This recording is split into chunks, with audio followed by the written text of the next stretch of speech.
like to start in the name of God, who is special and merciful. First, a word of thanks to all of you for joining us this evening. And believe it or not, my remarks are going to be brief. So the purpose of this evening's open house was to showcase our values to our neighbors, friends, and colleagues. And this is something that only we can do.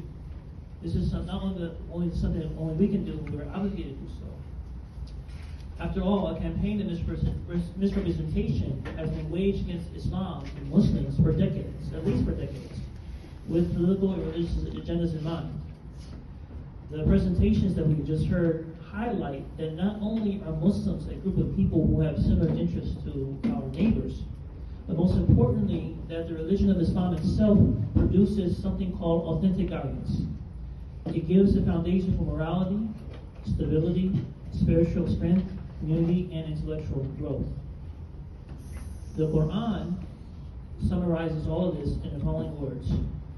O you who have faith, respond to the call of God and the messenger when he calls you to that which gives you life. In other words, religion is to give meaning and purpose to life, as in Brother Christian's presentation. Life is not all about games and comfort. We believe that life and death are actually parts of the test. In fact, in our scripture, it says, الَّذِي خَلَقَ الْمَوْتَ وَالْحَيَاةَ لِيَبْلُوكُمْ أَيُّكُمْ أَحْسَنُ عَمَلًا. That God created life and death and life to test you which you most excellent in your conduct. We are placed here, given some items and denied others, not because God's capricious, but rather within his wisdom, the arrangements ultimately help us within the test. Islam teaches us that worship is not simply making prayer in a mosque.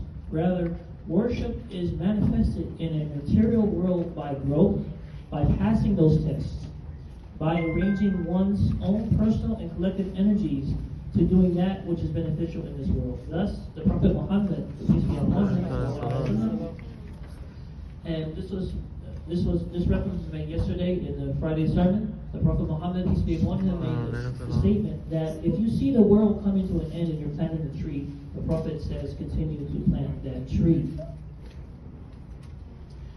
And he also says, the best of you are those who are most useful to society. And so these words from our Prophet, these words from our religion, has nothing to do with ego or an opportunity to be in front or an opportunity to be in the press. Rather, what our faith is saying is to be better human beings, to strive for that as long as we have life in this world. The Quran reminds us, readers, that as humans we have our human limitations. We are indeed ignorant of things to come, of the end of things. We are indeed ignorant of the end of things. We are ignorant of when and how God's blessings ultimately comes. We can be parents in the future, or we may not. That may not be written in our fate. And even what happens tomorrow, we don't know. These things are unknown to us.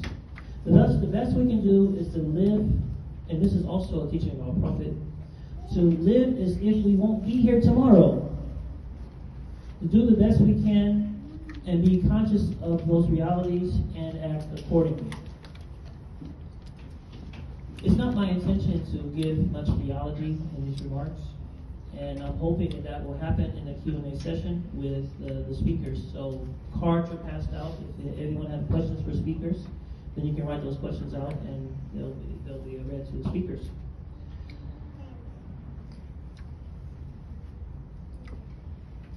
But in all honesty, even after the Q&A, there is a Q&A. Even after that, what is really important is what happens after that. Is this dinner, these conversations one-on-one, where people are talking to each other, as Rokai John mentioned previously, of being outside of our comfort zone for just a few minutes, to learn, to benefit from each other. And ultimately, this is the teaching of religion. This is the teaching of Jesus. This is the teaching of Moses. This is the teaching of Muhammad. Peace be upon them all.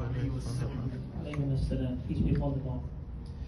A little bit of an advertisement of a commercial. The Masjid Ibrahim is open daily for the prayers. Our main service is Friday at 1 o'clock, the Friday prayer. And Sundays at 1:15 we have a Quran session here in this hall, and of course all are welcome. And with that, I will stop. Thank you very much.